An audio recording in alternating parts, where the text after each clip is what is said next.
ఆ రోజు రాత్రి ఆకాశం కారుమబ్బులతో నిండి చినుకులు చిటపటలాడుతూ ఉన్నాయి. అవి మామూలు చినుకులు కావు. భూమిని తడిపేస్తూ, చెట్ల ఆకులపై తాళం వేసినట్లుగా శబ్దం చేస్తూ వాతావరణాన్ని మరింత భయంకరంగా మార్చేస్తున్నాయి. దట్టమైన అడవి మధ్యలో ఉన్న ఆ ఘాట్ రోడ్డుపై ఒక లారీ నెమ్మదిగా కదులుతోంది.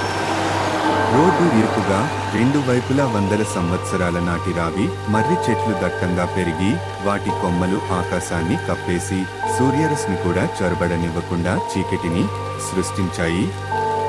ఈ చీకటిలో లారీ హెడ్లైట్ల వెలుగు కూడా చాలా పరిమితంగానే వ్యాపిస్తోంది. కేవలం కొన్ని అడుగుల దూరం మాత్రమే దారిని చూపుతోంది. లారీలో డ్రైవర్ రాము, క్లీనర్ గోపి ఉన్నారు. వాళ్ళిద్దరూ పగలంతా శ్రమించి అలసిపోయి ఎప్పుడు గమ్యస్థానానికి చేరుకుందామా అని ఎదురుచూస్తున్నారు.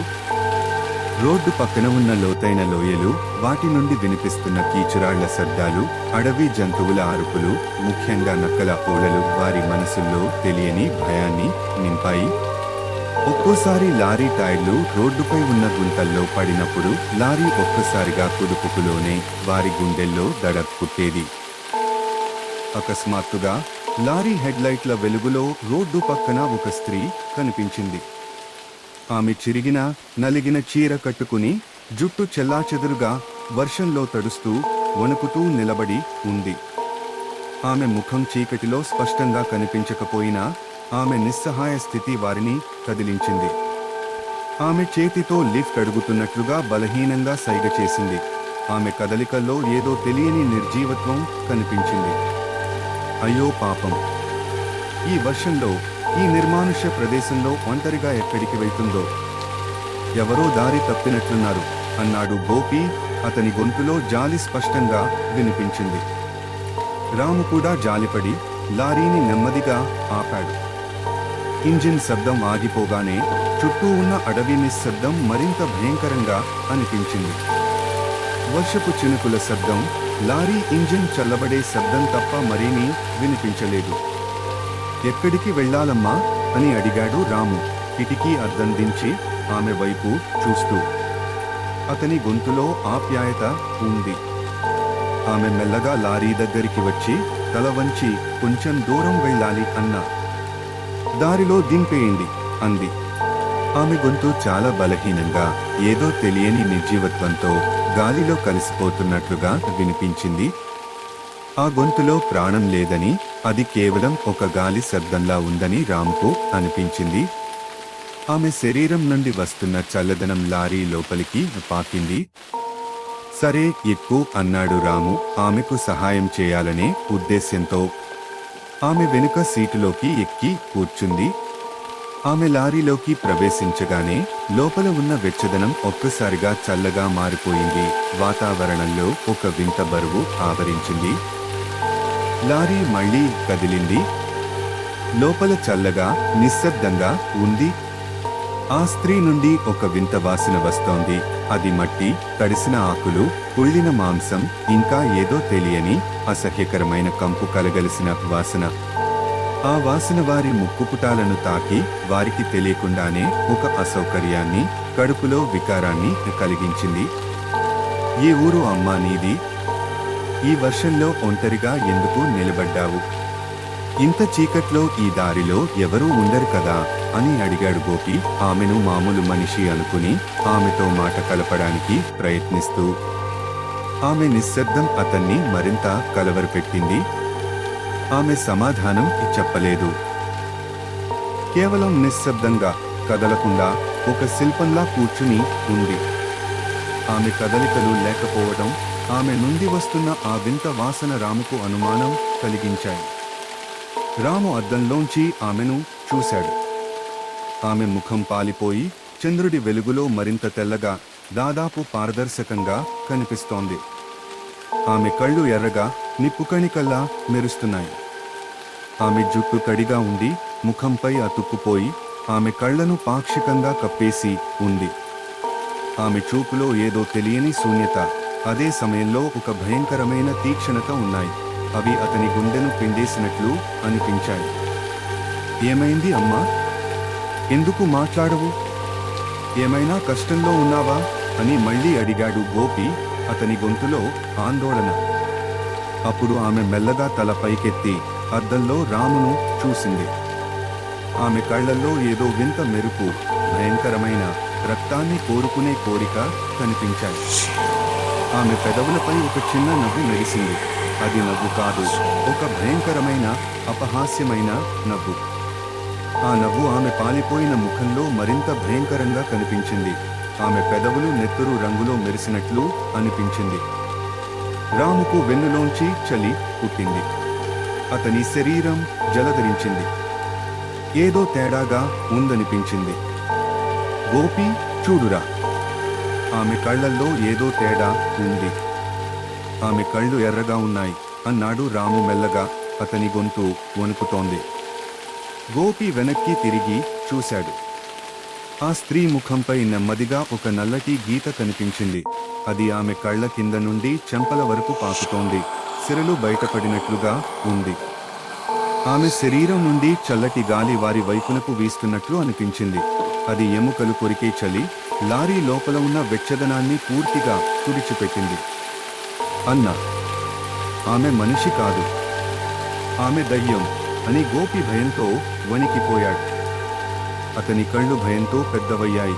అతని శరీరం వణుకుతోంది. ఆ మాట వినగానే ఆ స్త్రీ పెద్దగా నవ్వింది.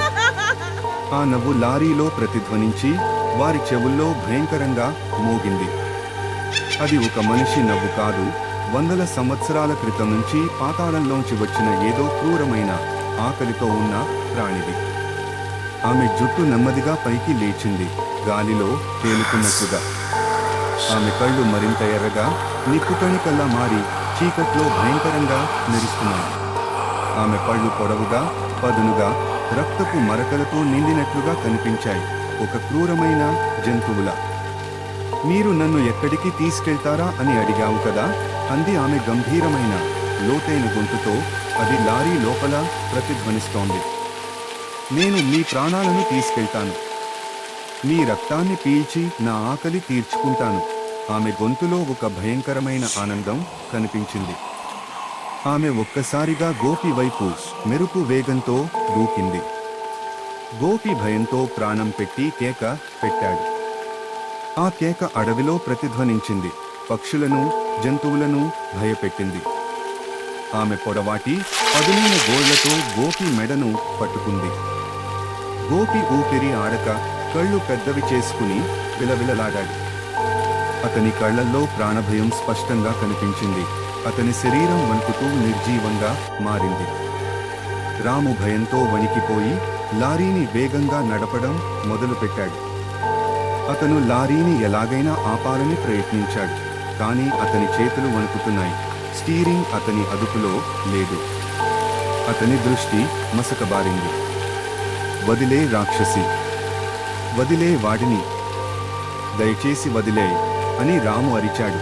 అతని గొంతులో నిస్సహాయత, భయం కలగలిసి ఉన్నాయి. ఆమె గోపిని పట్టుకుని అతని రక్తాన్ని పీల్చడం మొదలుపెట్టింది. గోపి శరీరం ఒక్కసారిగా నీలం రంగులోకి మారిపోయింది. అతని కళ్ళు పైకి తేలాయి. అతని శరీరం నుండి ప్రాణం వెళ్లిపోయినట్లు స్పష్టంగా కనిపించింది. అతని ప్రాణం గాలిలో కలిసిపోయింది. లారీ లోపల రక్తపు వాసన నిండిపోయింది. అది వారి ముక్కుపుటాలను కాల్చినట్లు అనిపించింది. రాముకు ఏమి చేయాలో తోచలేదు. అతని మనసు మొద్దుబారిపోయింది. అతను లారీని అదుపు తప్పి రోడ్డు పక్కన ఉన్న ఒక భారీ చెట్టుకు గుద్దాడు. లారీ పెద్ద శబ్దంతో ఇనుము విరిగిపోతున్నట్లుగా ఆగిపోయింది. లారీ ముందు భాగం నుజ్జునుజ్జు అయింది. రాము తల పగిలింది. నుదుటి నుండి రక్తం కారుతోంది, కానీ అతను స్పృహ కోల్పోలేదు. ఆ దయ్యం గోపి నిర్జీవ శరీరాన్ని వదిలి నెమ్మదిగా రాము వైపు తిరిగింది. ఆమె ముఖంపై రక్తం అంటి ఉంది. ఆమె పెదవులపై ఒక క్రూరమైన చిరునవ్వు విజయం సాధించినట్లుగా. ఆమె కళ్లల్లో క్రూరత్వం, విజయం స్పష్టంగా కనిపించాయి. అవి రాము గుండెల్లో భయాన్ని నింపాయి. రాము భయంతో లారీ డోర్ తెరిచి ప్రాణభయంతో అడవిలోకి పారిపోయాడు. చీకటి, దట్టమైన చెట్లు, కురుస్తున్న వర్షం, లోతైన లోయలు, అడవి జంతువుల అరుపులు. ఇవన్నీ అతనికి మరింత భయాన్ని, నిస్సహాయతను కలిగించాయి. అతను వెనక్కి తిరిగి చూడకుండా తన శక్తి అంతా కూడదీసుకుని పరిగెత్తాడు. ఆ దయ్యం అతని వెంటే వస్తున్నట్లుగా ఆకులపై అడుగుల శబ్దం, ఒక భయంకరమైన గుసగుస వినిపించింది. రాము ప్రాణభయంతో పరిగెత్తాడు. ఎక్కడ ఆగాలో, ఎక్కడికి వెళ్లాలో తెలియదు. అతని ఊపిరి ఆడటం లేదు. అతని కాళ్లు నొప్పి పెడుతున్నాయి. అతని శరీరం అలసిపోయింది. కాని అతను ఆగలేకపోయాడు. అతని మనసులో గోపి భయంకరమైన చావు, ఆ దయ్యం క్రూరమైన నవ్వు మెదులుతున్నాయి. అతను ఎంత దూరం పరిగెత్తాడో తెలియదు. ఒక చోట అలసిపోయి ఒక పెద్ద రాయి వెనుక దట్టమైన పొదల మధ్య దాక్కున్నాడు. అతని గుండె వేగంగా కొట్టుకుంటోంది. అది అతని చెవుల్లో డప్పు కొట్టినట్లుగా వినిపిస్తోంది. చుట్టూ నిశ్శబ్దం, వర్షం చినుకుల శబ్దం తప్ప మరేమీ లేదు. అతను కళ్ళు మూసుకుని దేవుడిని ప్రార్థించాడు. తనను ఎలాగైనా రక్షించమని వేడుకున్నాడు. అతని శరీరం వణుకుతోంది. కొంత సమయం తర్వాత అడుగుల శబ్దం ఆగిపోయినట్లు అనిపించింది. రాము మెల్లగా కళ్ళు తెరిచి చూశాడు. అడవిలో చీకటి మరింత దట్టంగా ఉంది. చెట్ల కొమ్మలు భయంకరమైన ఆకారాల్లో కనిపిస్తున్నాయి. అతను ధైర్యం తెచ్చుకుని మెల్లగా అక్కడి నుండి కదిలాడు. అతను దారి తప్పిపోయాడు. అడవిలో రాత్రంతా తిరిగాడు. చలికి వణుకుతూ, ఆకలితో, దప్పికతో. ప్రతి శబ్దం అతన్ని ఉలిక్కిపడేలా చేసింది. ప్రతి నీడ ఒక దయ్యంలా కనిపించింది. మరుసటి రోజు ఉదయం సూర్యరశ్మి అడవిలోకి ప్రసరించింది. రాము అలసిపోయి, ఆకలితో, దప్పికతో, దాదాపు స్పృహ కోల్పోయి ఒక చోట పడిపోయాడు. అప్పుడే అటుగా అడవి ఉత్పత్తుల కోసం వచ్చిన కొంతమంది గ్రామస్తులు అతన్ని చూసి అతని పరిస్థితిని అర్థం చేసుకున్నారు. వారు అతన్ని జాగ్రత్తగా లేపి సహాయం చేశారు. వారు అతన్ని దగ్గర్లోని ఆసుపత్రికి తీసుకెళ్లారు. రాము కోలుకున్నాడు. కానీ ఆ భయంకరమైన రాత్రి జరిగిన సంఘటనలు అతని మనసులోంచి చెరిగిపోలేదు. అతను ఆ దయ్యం గురించి, గోపి మరణం గురించి చెప్పాడు. గ్రామస్తులు అతని మాటలు విని భయపడ్డారు. ఆ ఘాట్ రోడ్డుపై అలాంటి సంఘటనలు ఇదివరకే చాలా జరిగాయని, అది ఒక దయ్యాల లోయ అని, ఆ దయ్యం ప్రాణాలను బలి తీసుకుంటుందని కొందరు అన్నారు. కొందరు పూజలు చేయమని సలహా ఇచ్చారు. మరికొందరు ఆ దారిలో ప్రయాణించవద్దని హెచ్చరించారు. రాము ఆసుపత్రి నుండి డిశ్చార్జ్ అయ్యాడు. అతను ఇంటికి తిరిగి వచ్చాడు. ఆ రాత్రి జరిగిన సంఘటనలు అతని నిద్రను దూరం చేశాయి. ప్రతి రాత్రి అతను పీడకలలతో ఉలిక్కిపడేవాడు. ఒకరోజు ఉదయం అతను నిద్రలేచి చూసుకున్నప్పుడు అతని దిండుపై ఒక పొడవాటి, నల్లటి వెంట్రుక కనిపించింది. అది అతని వెంట్రుక కాదు. అది మనిషి వెంట్రుకలా లేదు. అది ఒక జంతువు వెంట్రుకలా కూడా లేదు. అది ఆ దయ్యం వెంట్రుక. ఆ వెంట్రుకను చూసిన రాముకు వెన్నులోంచి చలి పుట్టింది. అతని శరీరం గడ్డకట్టినట్లు అనిపించింది. ఆ దయ్యం ఇంకా తనను వెంబడిస్తోందని, ఆ భయంకరమైన కథ ఇంకా ముగియలేదని అతనికి అర్థమైంది. ఆ భయంకరమైన రాత్రి జ్ఞాపకాలు, ఆ దయ్యం వెంట్రుక అతనితోనే ఉండిపోయాయి. అతని జీవితాన్ని భయంతో నింపేశాయి.